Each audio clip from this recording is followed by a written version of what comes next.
What's up, guys? Welcome back to racingdudes.com. Welcome back to another one of our videos. Well, in this one, we're going to kind of look ahead towards the summer racing.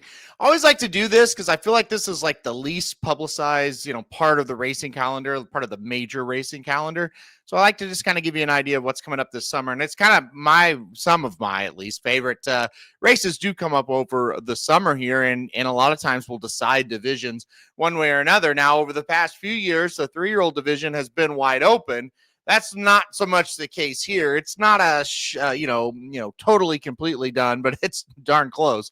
But still, good racing coming up all summer long. So let's kick it off with June 21st, the Ohio Derby. Kind of the lower of the ones we'll talk about here, but that's always kind of a fun little race. You kind of do get horses here or there that'll win there, that'll step up into the bigger ones that we'll talk about here in a second. So the Ohio Derby, obviously one that we're going to see up here in a couple of weeks at Thistledown, and we'll kind of see if we can get a horse that can come out of it and be a contender in, like, say the Haskell or the Travers, something like that. We'll keep on going here with the Fleur de Lis and the Stephen Foster at Churchill Downs on June 28th. Should be a big race for two divisions that are completely wide open right now at this point. The Fleur de Lis for the older fillies and mares. Where are you going to go there? Torpedo Anna did have a couple of wins earlier. Then she kind of fell off and just didn't show up with any kind of effort in her last race. And that was won by Raging Sea. And then you had Darth Vader go win up at Saratoga. So it's going to be interesting. Talk about the Ogden Phipps, by the way. It's going to be interesting to see what happens there. And then in the older male division, we seem to have some heavyweights like a Fierceness. Raging Torrent is kind of more of a sprinter, so I'm not really going to count him in this discussion, but like Fierceness and Locked and Mindframed and maybe Nisos, he might sprint, he might not. But anyway, we've got some heavy hitters, but nobody's really taken control of that division yet. So I think the Stephen Foster and the Fleur de Lis, maybe bigger races this year than ever. And of course, Breeders' Cup winning your ends. And well, we move on to 4th of July weekend, which will be a special one. They're going to be racing up at Saratoga, and they'll run the Belmont Derby and the Belmont Oaks. Belmont Derby on July 4th, Belmont Oaks on July 5th.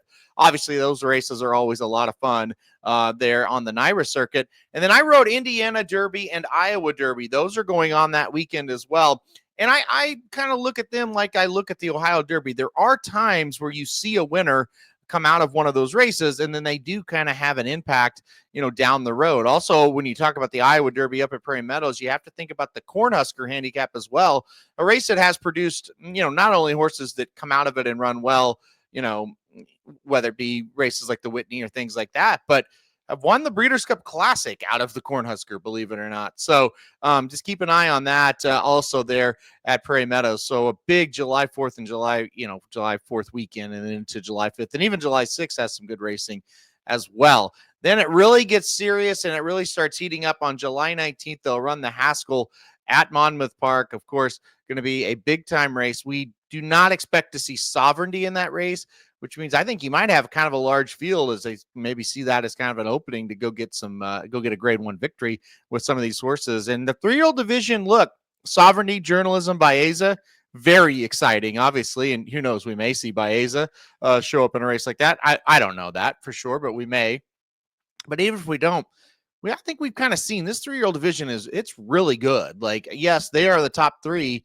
These other horses aren't bad either. So, think about a horse like Rodriguez if he gets away from those horses and he's in the Haskell. Think of Burnham Square. Think of like a East Avenue type, right? Like, these are good horses. You think about the Matt Winn. I know it only scratched, there was only 4 horses because of the scratches last weekend, but that was kind of an exciting race before the scratches. And really, when they ran it, it wasn't that bad of a race either. So, race like the Haskell going to be very entertaining this year. And we'll see who can get a grade 1 win under the resume there. Let's keep going. July 26th and next weekend, it will be the Jim Dandy Stakes. And I think that's always, the local prep to the Travers is always a lot of fun. And it could be where we see Sovereignty next. Sovereignty is going to stay up at Saratoga. Do not expect him to leave that track anytime soon.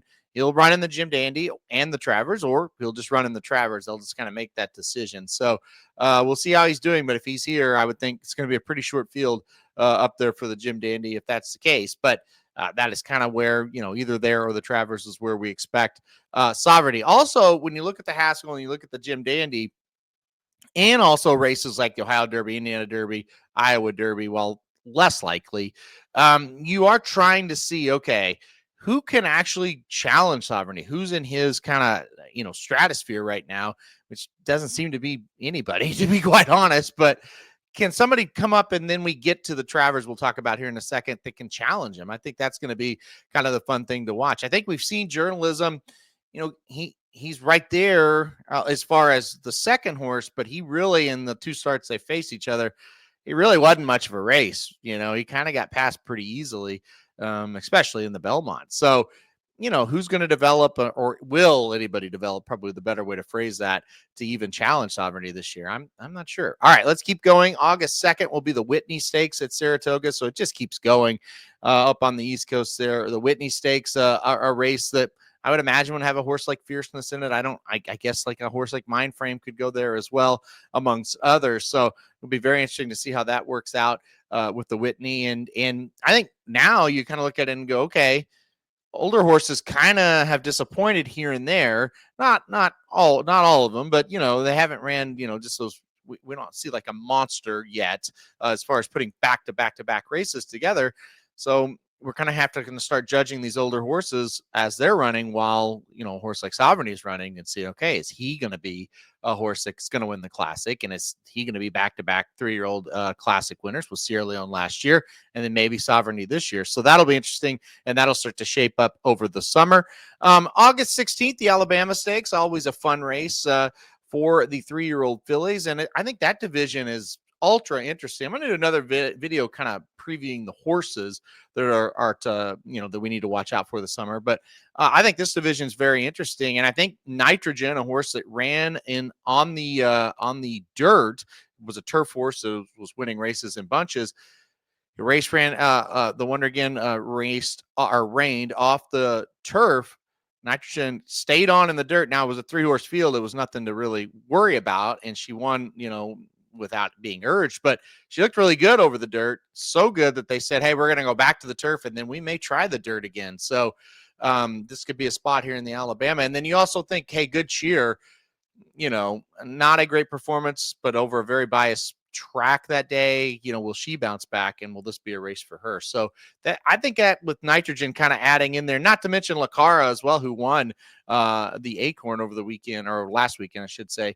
That's kind of becoming a more interesting division as we get into the summer. Then finally, obviously, a couple more left here. August 23rd, the Travers, and obviously that's just going to be the big one. That'll be the one where we'll see. We'll see if anybody's kind of rose to the level of Sovereignty. Hopefully, Sovereignty stays healthy, obviously, and we'll see if anybody can kind of beat him in that spot.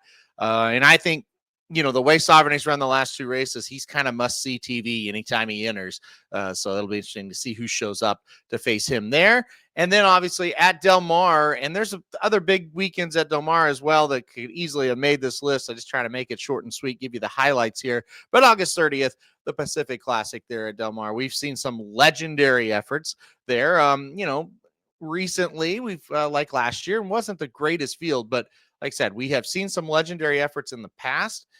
And we kind of have a added dimension, I would say, this year, where we sometimes will get 3-year-olds to run in the Pacific Classic.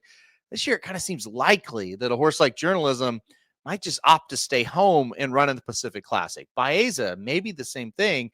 So a little bit of 3-year-old intrigue. Like I said, we've seen that in the past, but maybe more than usual this year, we're going to see that in the Pacific Classic. So that's just something to keep an eye on as well. All right, those are the big ones that I'm looking forward to. I'm sure I missed a few that you're looking forward to. Go ahead and tell us in the comment section some races that you are looking to bet this summer, or watch this summer, or go out to and attend this summer as well, because those are the highlights, but there are many, many more that we could mention and talk about. All right, guys, thanks everybody for watching this video. Hit that like button if you liked it. Subscribe if you really like it. Want to get alerted anytime we do videos like this. And most importantly, stay tuned to the channel all summer long. We do not end when the Triple Crown ends. We are 24/7, 365 days a week horse racing.